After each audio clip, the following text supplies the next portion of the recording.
We are on this fourth surge of COVID, what the data shows, what the trends are, and what we know.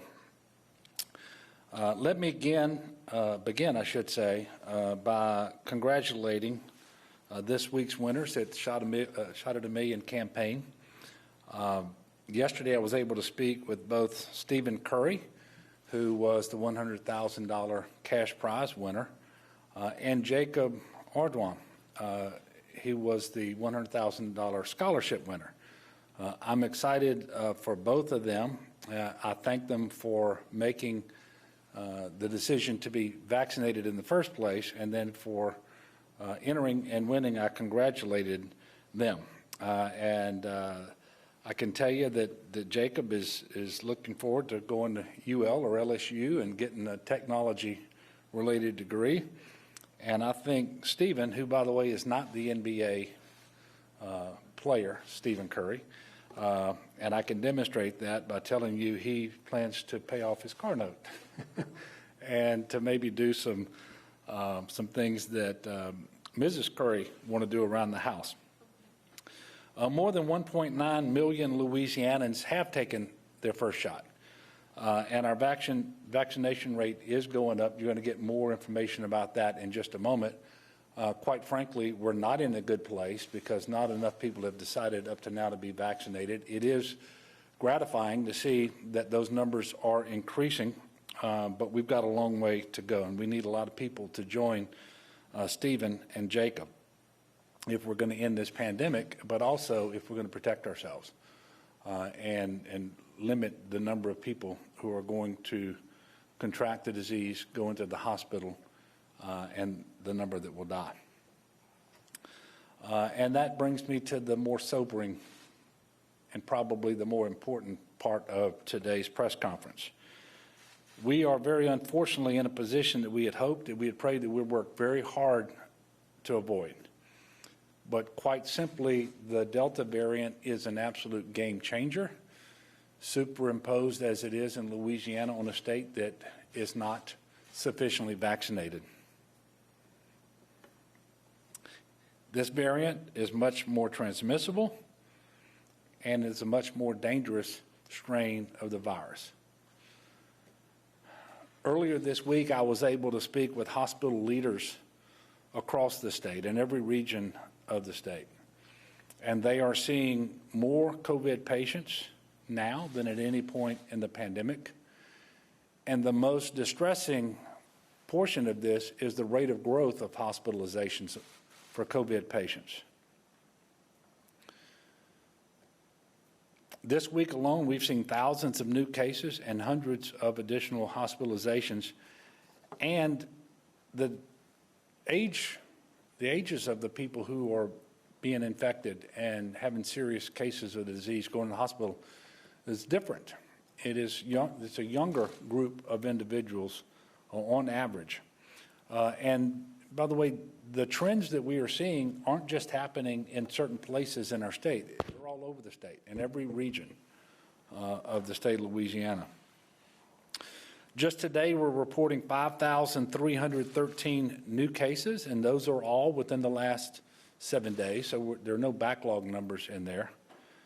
1,740 hospitalizations, and today we're also reporting 31 deaths. Now, we haven't reported that many deaths in a single day since March the 10th, earlier this year. We are #1 in the country for new case growth per capita. And as the states go, we have been labeled as a state of concern. And I would tell you, we would be the foremost state of concern in the country. That is not a distinction that we should aspire to. Right now, at least 83.7% of all of the COVID cases in our region is a result of the Delta variant. And so anyone who is COVID positive in Louisiana should assume that it is from the Delta variant. And ultimately, you have to take the same precautions regardless. But we now know that the Delta variant means that you could be 8 or 9 times as contagious as you would have been with previous versions of COVID-19.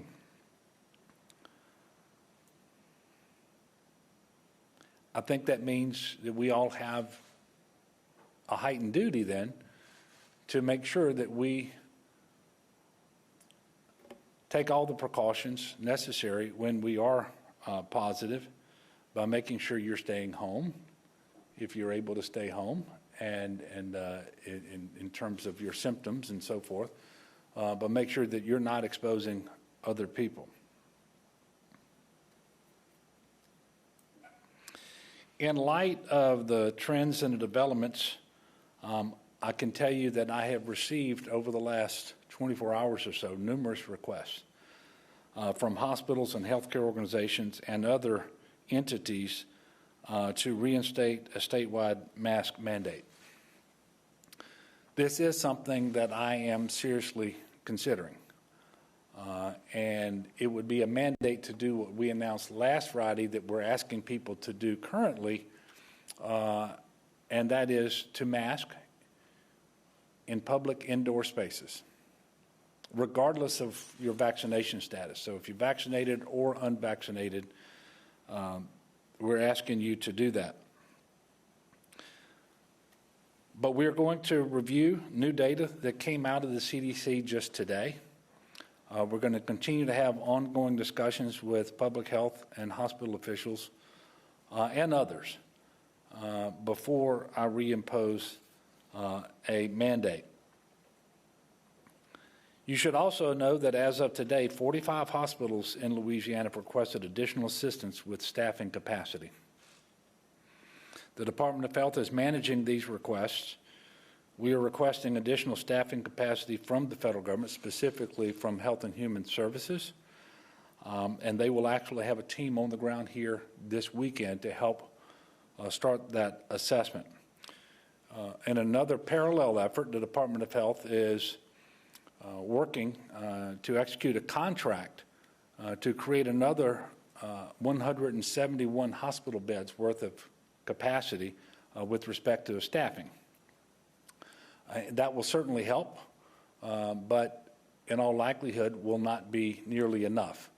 And we're going to continue to look at other hospitals and other staffing contracts as we move forward. Just as a point of reference to sort of show where we are and how quickly the COVID situation has mushroomed, in Baton Rouge right now, there are more people in the hospital with COVID than there was in the entire state just a month ago. And that's why it's important that people do what's been asked of them. To, again, to be good citizens, to be good neighbors, to take care of one another, and to wear masks. That is the most important thing we can do to curb this hospitalization trend we have by reducing transmission. And then the vaccinations are also incredibly important as well to confer protection on individuals and protect them against severe disease that would result in hospitalization and death, and ultimately end the pandemic. So to sort of show the point about how vaccines are the best tool that we have to protect against severe disease, again, talking in terms of hospitalizations and death, fully vaccinated individuals are 25 times less likely to be hospitalized because of COVID. Fully vaccinated individuals are 25 times less likely to die from COVID. And fully vaccinated individuals are 8 times less likely to contract COVID.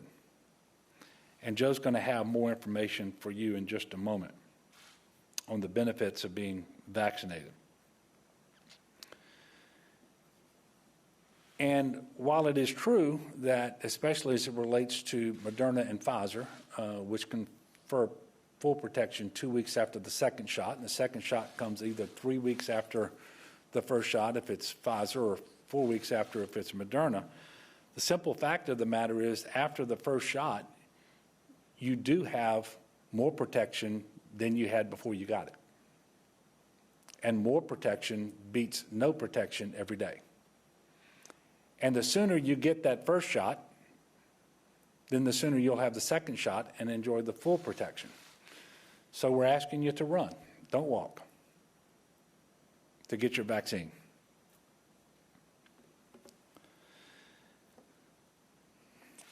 And then as we focus on vaccines, it's also important to understand the importance of masking. We have to slow transmission and case growth. We have to give our hospitals a break.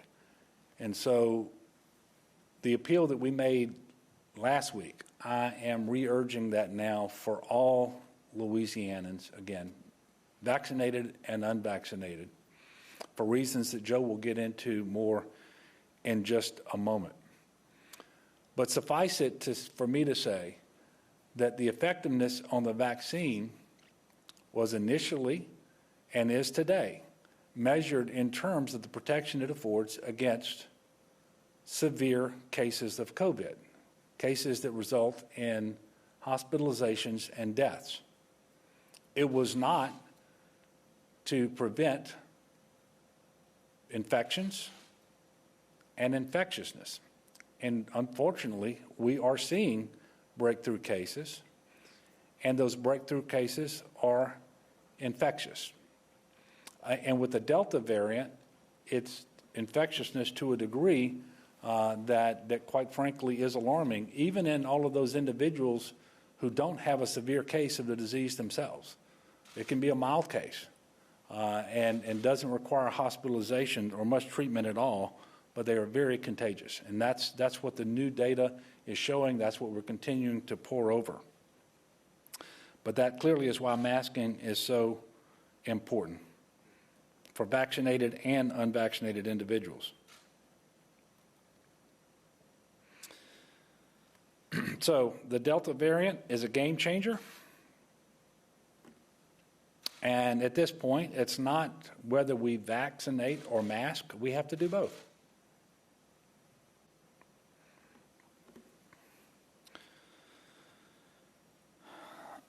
You know, when the facts change and you learn new things, as in the field of epidemiology and science you do all the time, you have to change your approach. You can't keep doing the same thing and just hope for a better outcome. And that is why the Department of Health last week here in Louisiana actually recommended to me that we make that change and start recommending that individuals be masked, whether or not they are vaccinated, because the data was so compelling and what the trends were. And then earlier this week, you saw the CDC come out and do the same thing. But we're getting much more information, and it's coming in rapidly. We will be looking through all of that and make the best possible decisions going forward.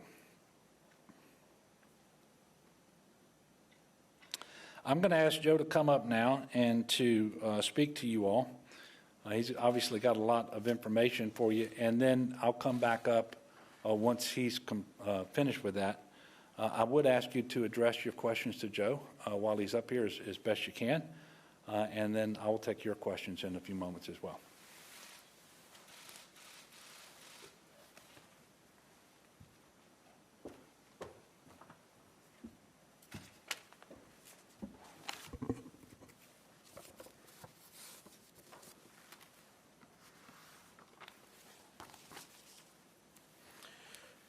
Good afternoon. Governor, on behalf of myself, Dr. Phillips, and the Department of Health, we thank you for your leadership. Continue on this. I'll tell you in complete sincerity, it is unbelievable to be back where we are right now. Literal shock and I think some disbelief too. And it is not an over-exaggeration to say it is as bad now as it has been at any point in the pandemic. And what's scarier than that is that the trajectory really has not yet showed any signs of slowing. I think we take some comfort in knowing that we have been here 3 times before, and we know how to get out of this. And as the governor said, it's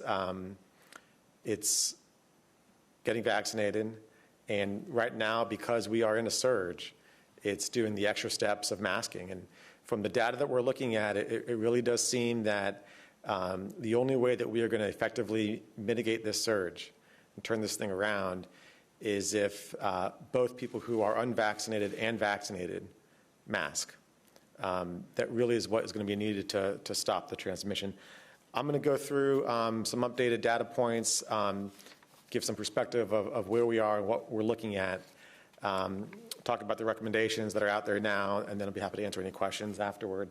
You've seen this version of the slide many times now, and I'll walk you through it again. It really does continue to be remarkable in how bad it has gotten so quickly. Yet again, I should say, in Louisiana. On the top left, you see COVID-like illness.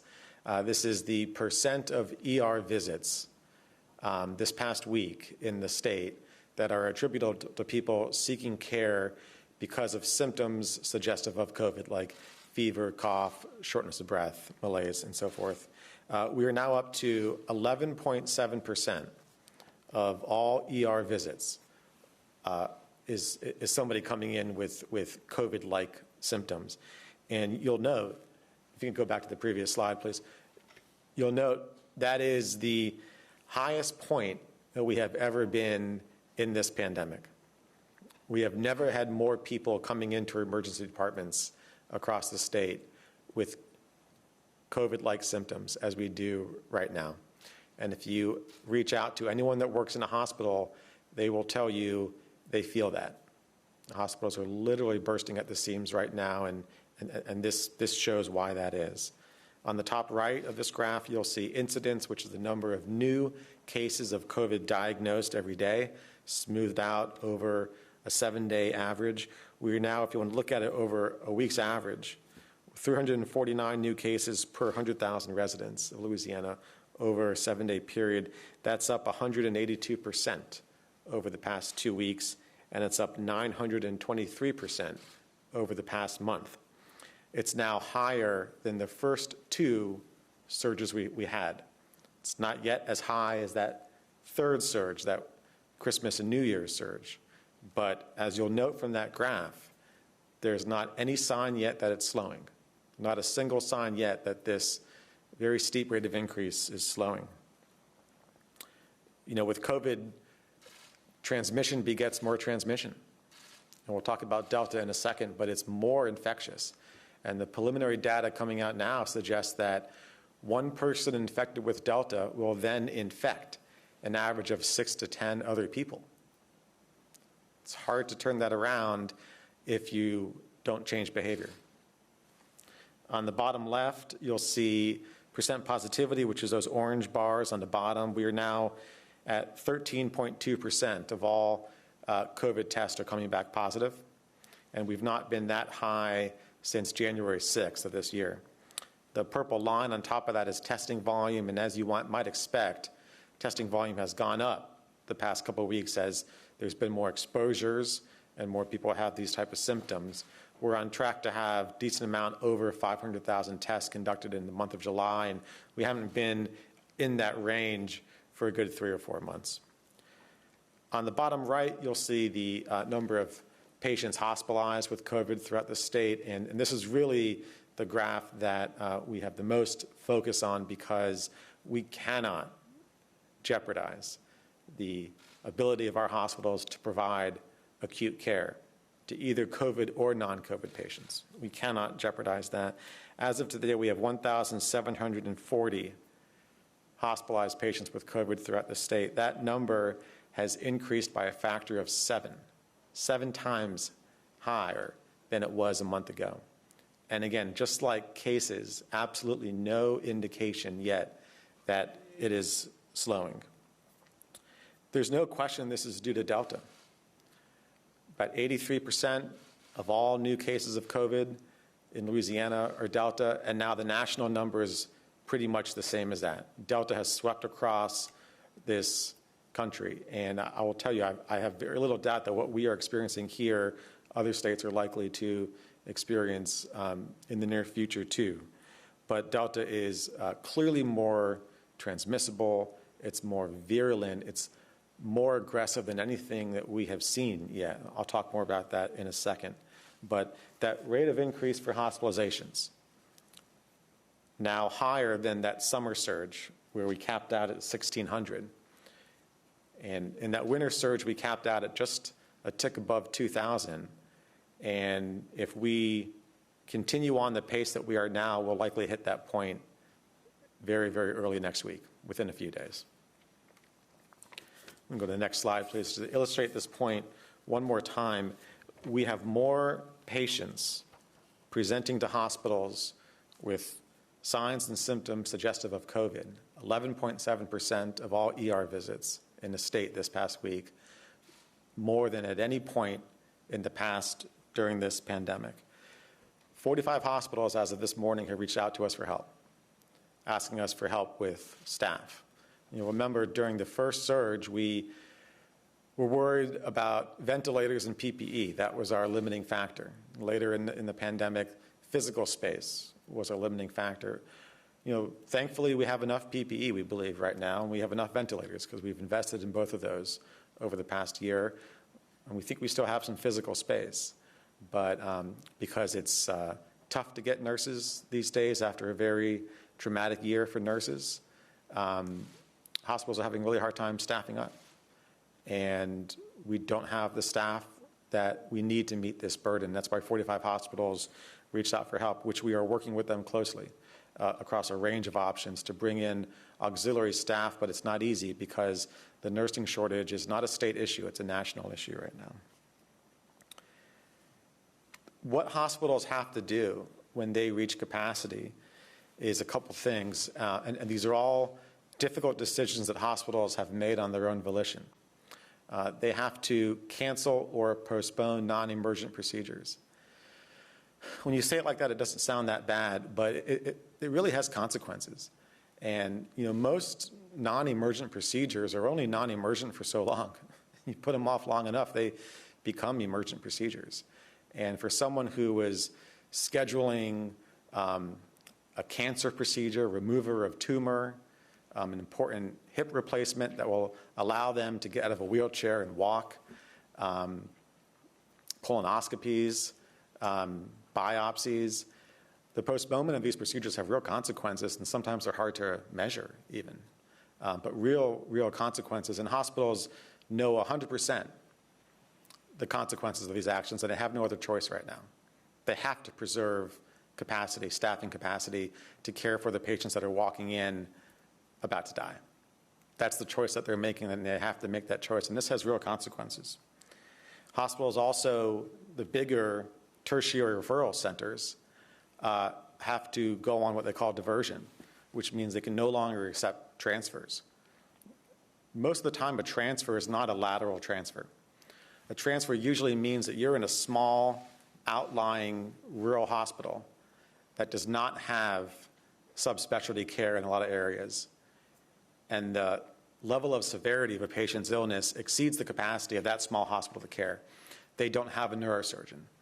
They don't have a pediatric oncologist. They don't have whatever specialty it is that that patient needs, and that patient needs to be transferred in to a tertiary referral center. We are blessed with incredible hospital institutions in this state, backed by excellent academia, state-of-the-art, that are full, and the patients that need their help, that have the unfortune of living just a few miles outside of that parish, right now can't get in to receive the care that they need because, as I heard a colleague of mine say yesterday, there's no room in the inn. That has consequences too, and I think we're going to feel that more over the next week.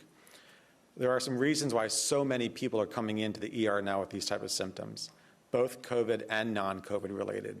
Non-COVID, we have a lot of RSV right now. RSV is a respiratory virus that we see every year, but never this early in the year.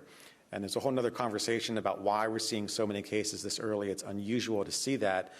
Suffice it to say, it's taxing on hospitals, particularly children's hospitals, that are treating these patients now in greater numbers than they usually do this early in the season. We also have a lot of people that think they have COVID and very well might, coming in with relatively mild symptoms or because they need a test.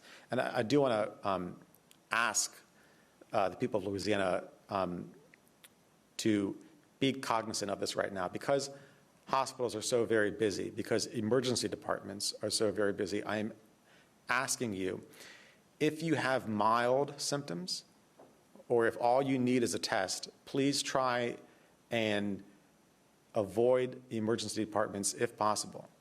If all you need is a test, please look at other testing options. If your symptoms are very mild, I advise you to test outside of a hospital and stay home until your symptoms get worse, particularly to preserve the ability of hospitals to care for people that are more acute, more severe. If you do not know the best place to get tested in your area, call 211. I'll tell you, almost any large commercial chain pharmacy now offers testing. Testing is available at a number of other areas, including sites operated by the Louisiana Department of Health and the National Guard. 211 can connect you. If all you need is a test, or if your symptoms are very, very mild, please avoid a hospital for those services if you can right now, until we get out of this surge.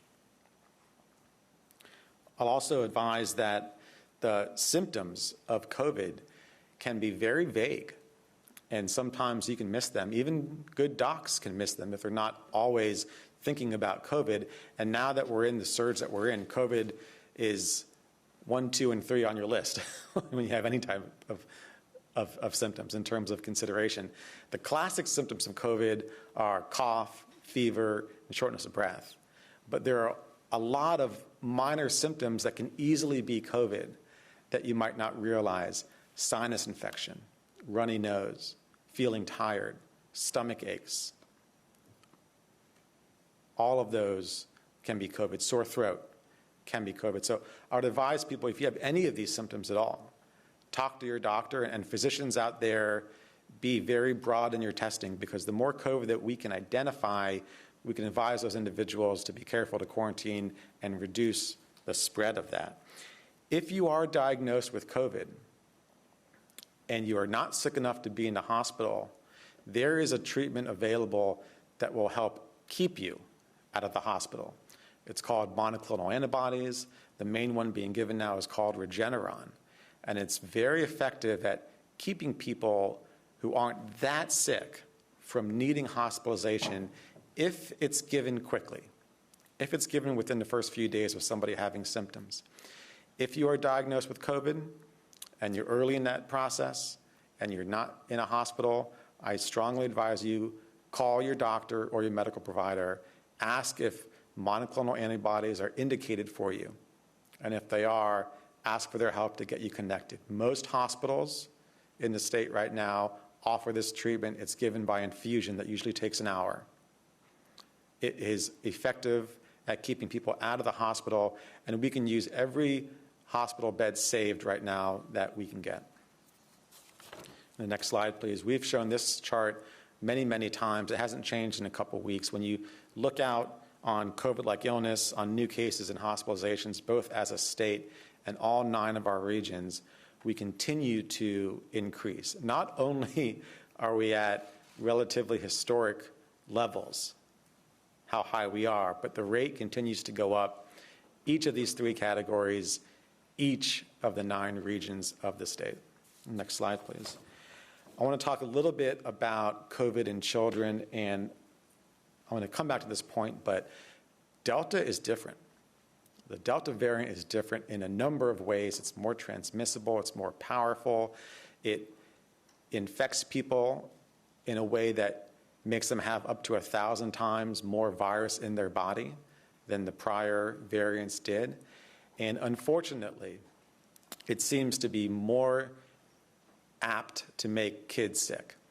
We are seeing more children sick with COVID now with Delta than we have at any other point in this pandemic. And what you see here is a graph of new cases broken out by age groups. And the number 1 age group in terms of new cases, 18 through 29-year-olds, followed second by people under the age of 18. These are people who are getting COVID, spreading COVID, and in rare but growing numbers of cases, getting very sick from COVID. I'll tell you, the average age of the hospitalized COVID patient in Louisiana right now is 54, and a month ago it was 64. Next slide, please. I wanted to break up a little bit more granular these pediatric infections. So this is that same graph, just zoomed in on the age groups less than 30. Leading that is age groups 26 to 30, but just behind that is 12 to 17.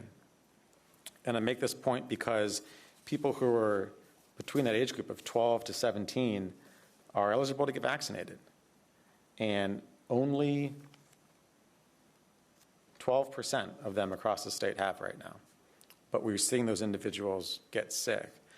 In the past 2 days, we have had 7 new cases of multisystem inflammatory syndrome in children reported to the Louisiana Department of Health. That's the largest number in the shortest period of time of any point in the pandemic. All of those 7 individuals were not fully vaccinated. 4 of those 7 individuals remain in the pediatric ICU. And these cases can get very, very severe. I fear that we're going to see more of these in the coming weeks. This variant, this Delta variant, is attacking children in a way that we have not seen at any prior point in the pandemic. The next slide, please.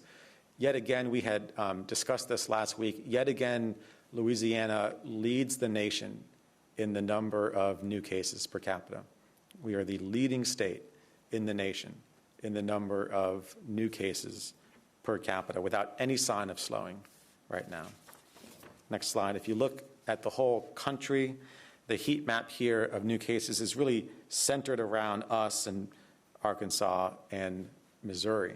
I have little doubt that this is going to spread to other states, and while we remain in the bottom 5 states for vaccinations, there's a whole lot of states that are only a few percentage points above us, and I don't think that's going to provide sufficient protection against this.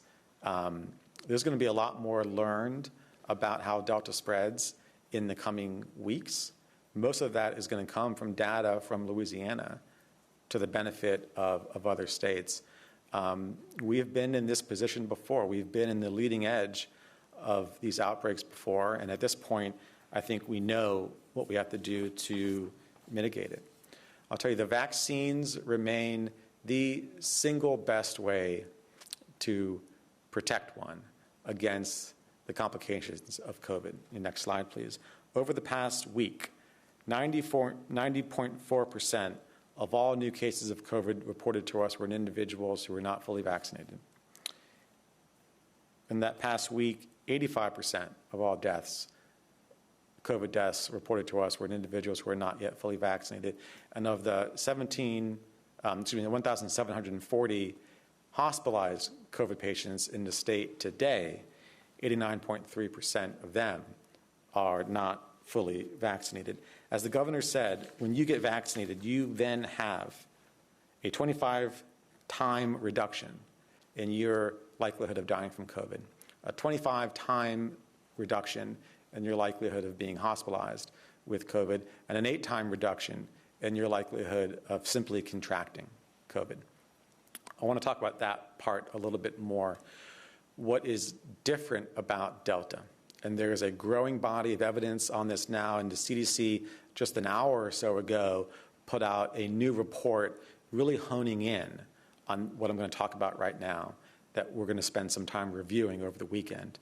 But if you do get infected with the Delta variant, despite being vaccinated, what the data now suggests is you have an equal ability to transmit the Delta variant, the virus, to somebody else as somebody who is not fully vaccinated.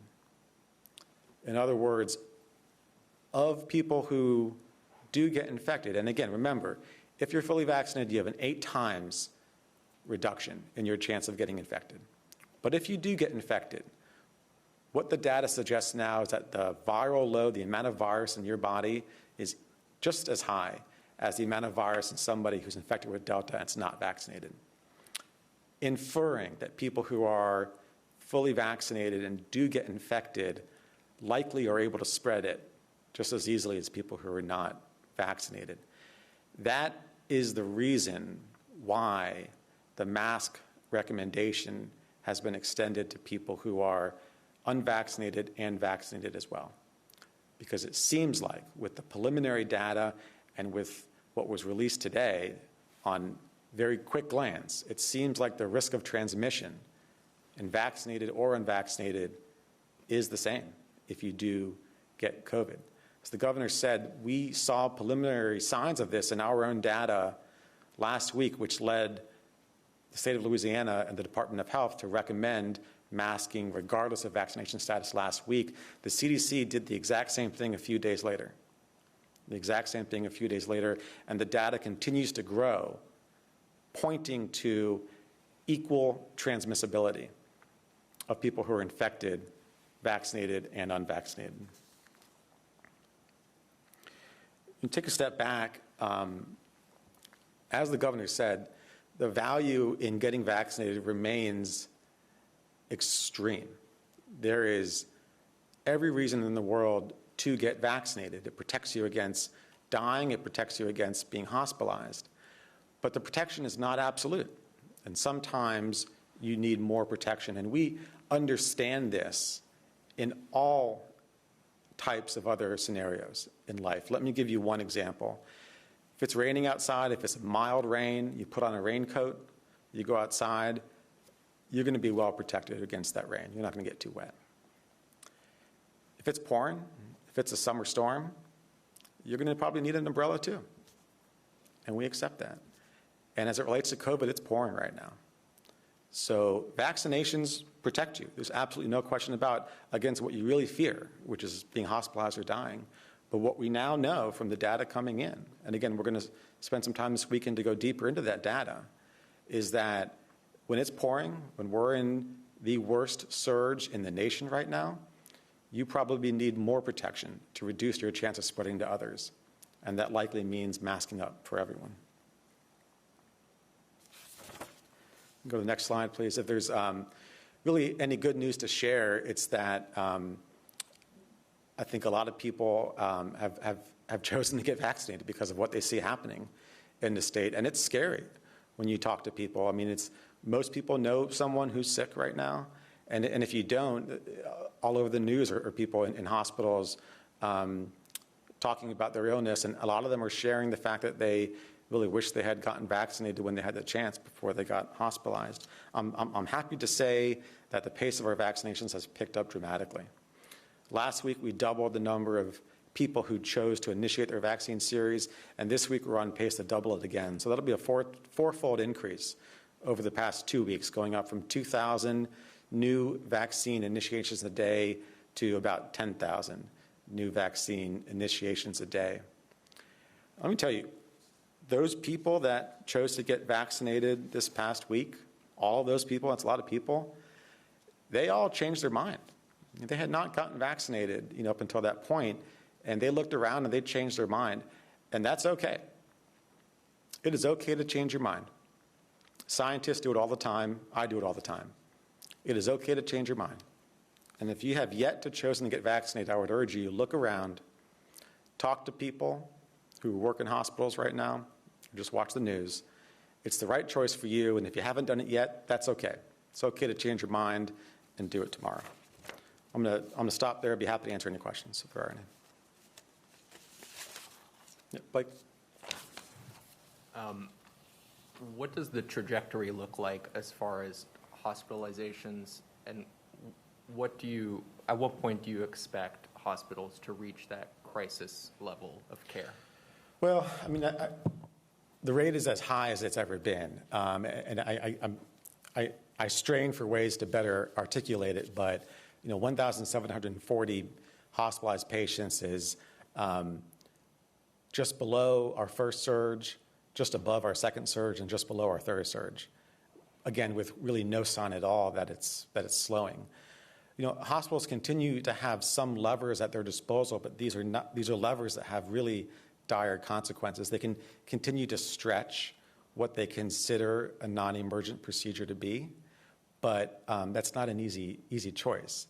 They can continue to stretch a little bit staffing ratios. They can try and go from one nurse to 5 patients to 1 nurse to 6 patients, 1 nurse to 7 patients. But those are all choices that have consequences to them. So, I would say they are approaching functional capacity now. They probably exceeded functional capacity earlier in the week or last week, and that's why they pulled the levers to do the procedures. I think they're all in crisis mode. There's no way around that.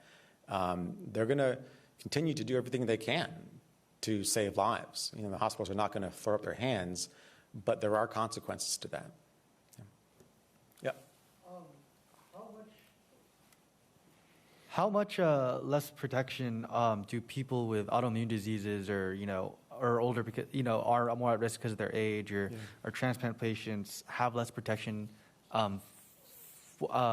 even if they are vaccinated? That's a great question, and thank you for asking that. They do have less protection. It's difficult now to precisely quantify it because the data is still coming on it. But they are more at risk, and there's really 2 reasons why. Number one, they could have a condition, and I'm going to lump elderly people in with that. Yeah. They could have a condition, or they could, by virtue of age, just be an individual who, if they do get COVID, the consequences are going to be greater. They're going to get sicker. They're going to be a tougher patient to treat. They're going to be more likely to be put on a ventilator. It'd be harder to get off that ventilator. Anytime you go into the hospital, if you have serious underlying conditions or if you're older, the risk is higher. Separate from that, if you have a condition that lowers your immune system, or if you're elderly too, you are likely to have a less robust immune response from that vaccine. Doesn't mean the vaccine doesn't work, it just means it's less work. If someone with a normal immune system, let's say, gets 95% protection from a vaccine, someone who's immunosuppressed because they are taking chemotherapy or they're taking chronic steroids or they have an underlying condition, they might get, I'm just going to say 70% ballpark protection.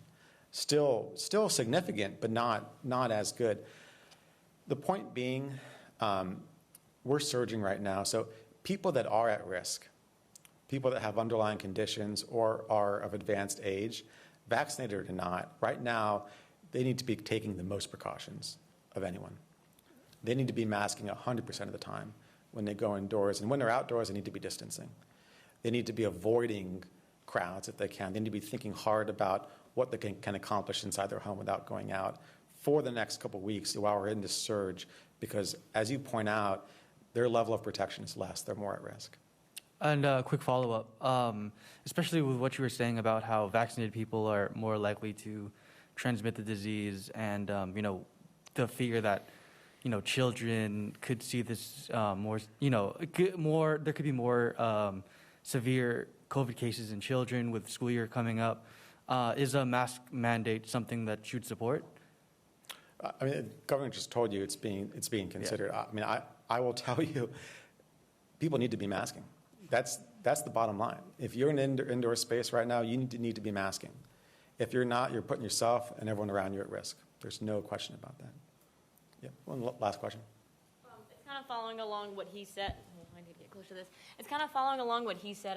With kids going back to school, some parishes have said, hey, we're going to require a mask in school for kids. You kind of mentioned this last week. What's the LDH's stance on kids in school and masking, and what do you think or recommend? Recommend that they mask. And that's also the recommendation now of the CDC and the American Academy of Pediatrics. Thank you.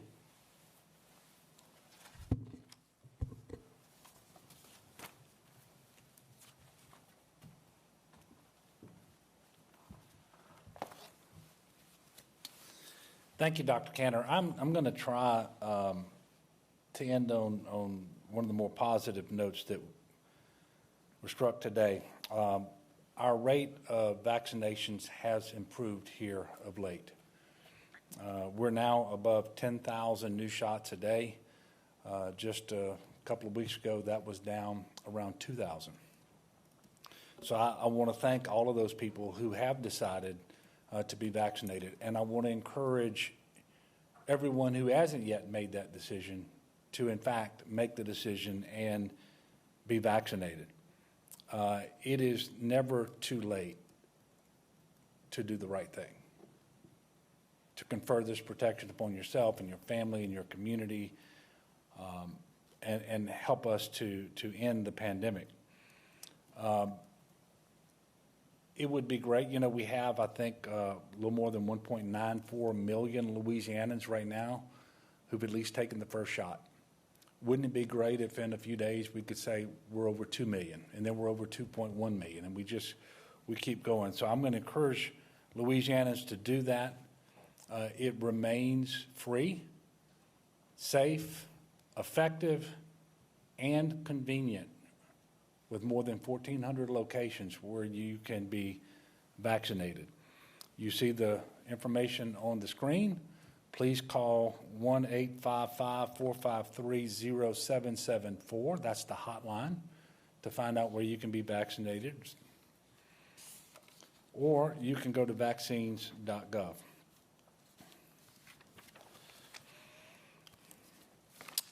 I am well aware that it feels scary out there. In fact, it more than feels it, it is. We have a disease burden in our community. We have a rate of transmission that is dangerous. It is scary. And if you think you're tired of it, I'm going to ask you to think about the plight of our healthcare professionals, those respiratory therapists and nurses and doctors who are going to work every single day, mentally, physically, emotionally exhausted. Let's do what we can for them. You know, they are heroes. We've been saying that throughout. But let's not take them for granted. Let's cut them some slack, give them a break. Let's reduce that demand on them. And by the way, there's the added benefit that you're protecting yourself from COVID and your family and your community. But it's more than that. Because if a hospital is full and it doesn't have the staff to take care of another patient, it isn't just the next COVID patient that's going to suffer that. It might be the next stroke victim, or the next motor vehicle accident victim, the next heart attack, whatever it is. And I can tell you, we have large hospitals in Louisiana that are declining transfers, not accepting transfers right now because they can't.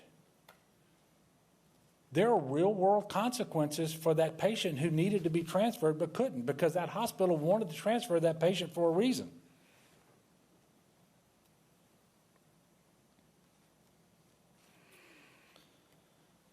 So I will finish with a couple of points and then take some questions. Vaccinations are the best protection against serious disease, the best protection against hospitalization and death. Masking is the best protection against transmission of the virus. So please wear your mask when you are indoors in public spaces. Get your vaccine, wear your mask, keep your distance. I am praying for our state. I'm asking for your prayers, and I am appealing to you for your cooperation. And now I'll take a few questions. Yes, sir. Governor, many people got the vaccine under the impression that they could return to normal life, not having to wear a mask, not having to social distance. Are you worried that if you re-implement some of these mandates that it will cause people to lose even more faith that these vaccines are effective? Yeah. Well, first of all, you worry about all sorts of things when you're governor and you have to make these decisions. But the simple fact of the matter is that the vaccines were deemed effective after clinical trials at preventing severe disease, and they remain effective, the most effective tool we have at preventing severe disease. And you heard the numbers from Dr. Cantor, and I'll say them again. You're 25 times less likely to be hospitalized. You're 25 times less likely to die. You're 8 times less likely to be infected to begin with. And so the efficacy of the vaccines is not being called into question here. And the situation we had when we lifted the mask mandate was we had a very low level of transmission in the communities across Louisiana and indeed across the country. That is no longer the case. And now we have the advent of the Delta strain, which is much more contagious, much more virulent, and so it has changed the game. And so individuals, even though they're less likely to become infected if they've been vaccinated, we do have breakthrough cases. And by the way, that was always going to be the case, right? It never claimed to be 100% effective anyway.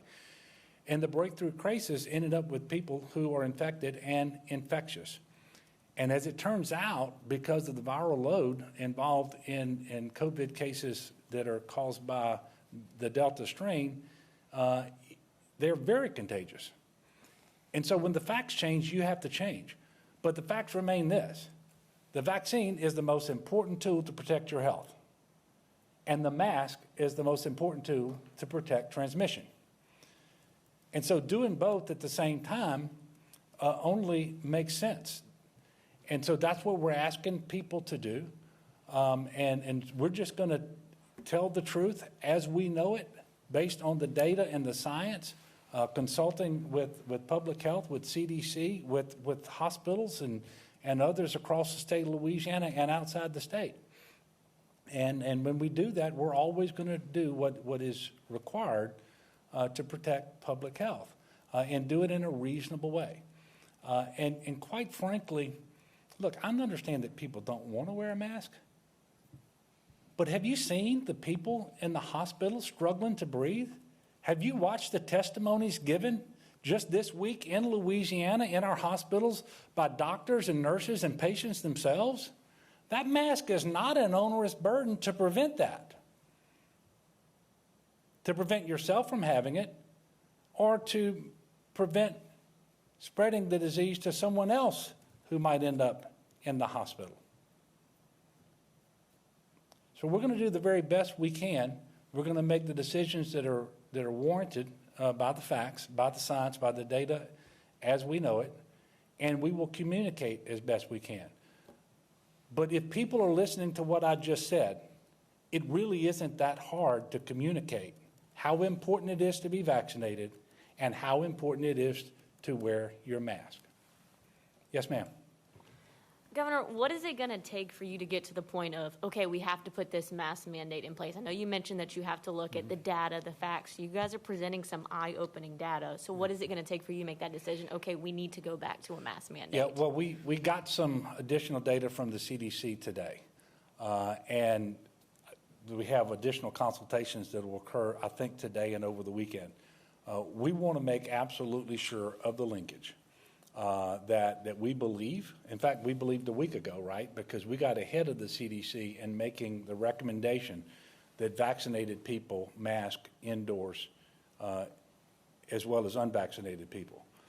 We just need to take, I think, a careful look, continue to consult with doctors and hospitals around the state of Louisiana. And again, as I said at the outset, this is something that I am very seriously considering. And one of the things I hear is, well, this other state isn't doing that. Or, well, first of all, I'm not the governor of any of the other states.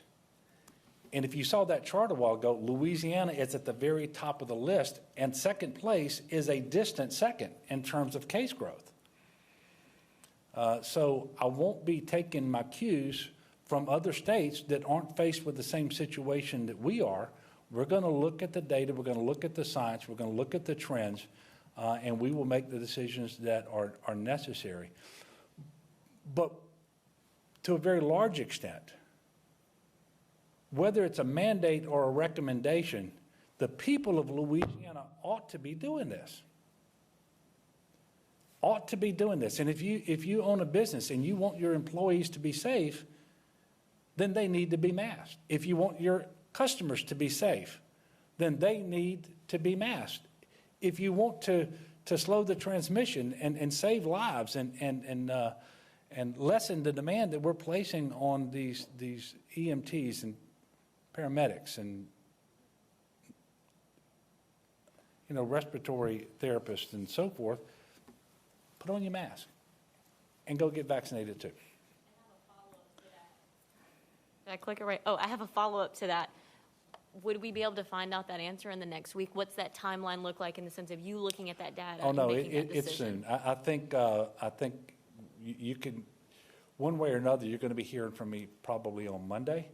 We're going to be spending the weekend pouring through the data, doing the work that we just laid out, because quite frankly, if this is something that we are going to do, then there obviously time is of the essence, right? And so we're not going to let the grass grow under our feet as we do this. Yes, sir, in the back. Hi, Governor Edwards. Today it was announced that 2 of your staffers were tested positive for COVID-19. Does this prompt you to get tested or any other of your staffers? Yeah, no, it didn't prompt me to be tested, but thank you for the question. So we have 2 individuals who work in my office who tested positive. I wasn't a close contact, so it didn't prompt that I be tested. But I will tell you, as a precautionary measure, I was tested earlier today, along with many people in the office. And I'm sure they would have come and told me by now if I was positive. I know that the rapid test indicated it was negative, and the PCR test results will come back this afternoon. I do not anticipate another notice today, at least I hope not, with me being positive. I was not a close contact to either of these 2 individuals. Yes, sir. Governor, beginning this weekend, 150,000 people will lose their unemployment benefits through a deal you struck with the legislature. Mm-hmm. Obviously, when that deal was struck, we weren't in this health crisis that we're in right now. Do you have any worries that kicking those people off their benefits will worsen the health crisis in any way? Yeah. Well, first of all, it's worth noting that the benefits expire on September the 6th regardless. So we're talking about a few weeks here. Legislation was passed that ties a permanent increase in benefits for state benefits to the elimination of the enhanced benefit by July 31st, which is, I think, 5 weeks earlier than they would otherwise expire. And so the decision was made that the trade-off was worthwhile to have a permanent increase in state benefits for the loss of a few weeks. And the good news here is that even with the report that came in most recently, we still have many fewer people who are renewing their claims for benefits. And so it was a trade-off that happened as a result of legislation. It was negotiated, and at this point in time, those benefits will expire on the 31st, which I guess is tomorrow. Yes. Last question. Who hasn't gone yet? In the back. What other tactics Come over here. What other tactics is the state considering to encourage people who are unsure to get vaccinated? Well, we are continuing to talk to them to answer their questions. We're encouraging them to reach out to doctors and trusted sources for good information, not misinformation. And, right now, we also continue with the shot at $1 million, and the largest grand prize winner of $1 million is yet to come, and a number of folks who are going to be winning the additional $100,000 scholarships as well. And so we are looking, as you know, yesterday, the president asked states to consider $100 cash incentive for vaccinations. We are looking at the funding that might be available for that. We don't have Treasury guidance because this money came from Treasury. It can only be spent in accordance with the directives that they put out. But we're looking at that as well. The most compelling message around why people should be vaccinated came from Joe Cantor a while ago when he talked about who it is that's ending up in the hospital right now, who it is that's dying from this disease. And so as we work together to end the pandemic, if we want to make sure that we don't go backwards in terms of business restrictions and losing capacity of at our hospitals, if we want to make sure that we can actually end this pandemic, then vaccination is the key. And people who previously have decided for some reason to either wait, well, you don't have to wait any longer. And if you listen to the testimony of those people who are in the hospital suffering with COVID, that heart-wrenching testimony, those accounts, then I think it can help you to make your decision. And for those people who might have decided for some reason that they just weren't going to get vaccinated, reconsider that. Look at what is really happening right now here in Louisiana and across the country, and reconsider that and be vaccinated. So while we're going to continue to put out information that's good and reliable, and while we're going to continue to do what we can to incentivize people, we're asking people to make sure that they make the best decision for themselves and their families, to seek the input of their own doctors and other healthcare professionals so that they can make that decision. I anticipate that we will be having a press conference on Monday. If so, we'll be putting that notice out at some point in the not too distant future. I am going to finish by asking our state to continue to pray. I believe in the power of prayer, and I think the prayer, though, has to be accompanied by action. And so I'm asking people to do what science and data tells us is absolutely essential right now. Mask up and get your vaccine. Thank you.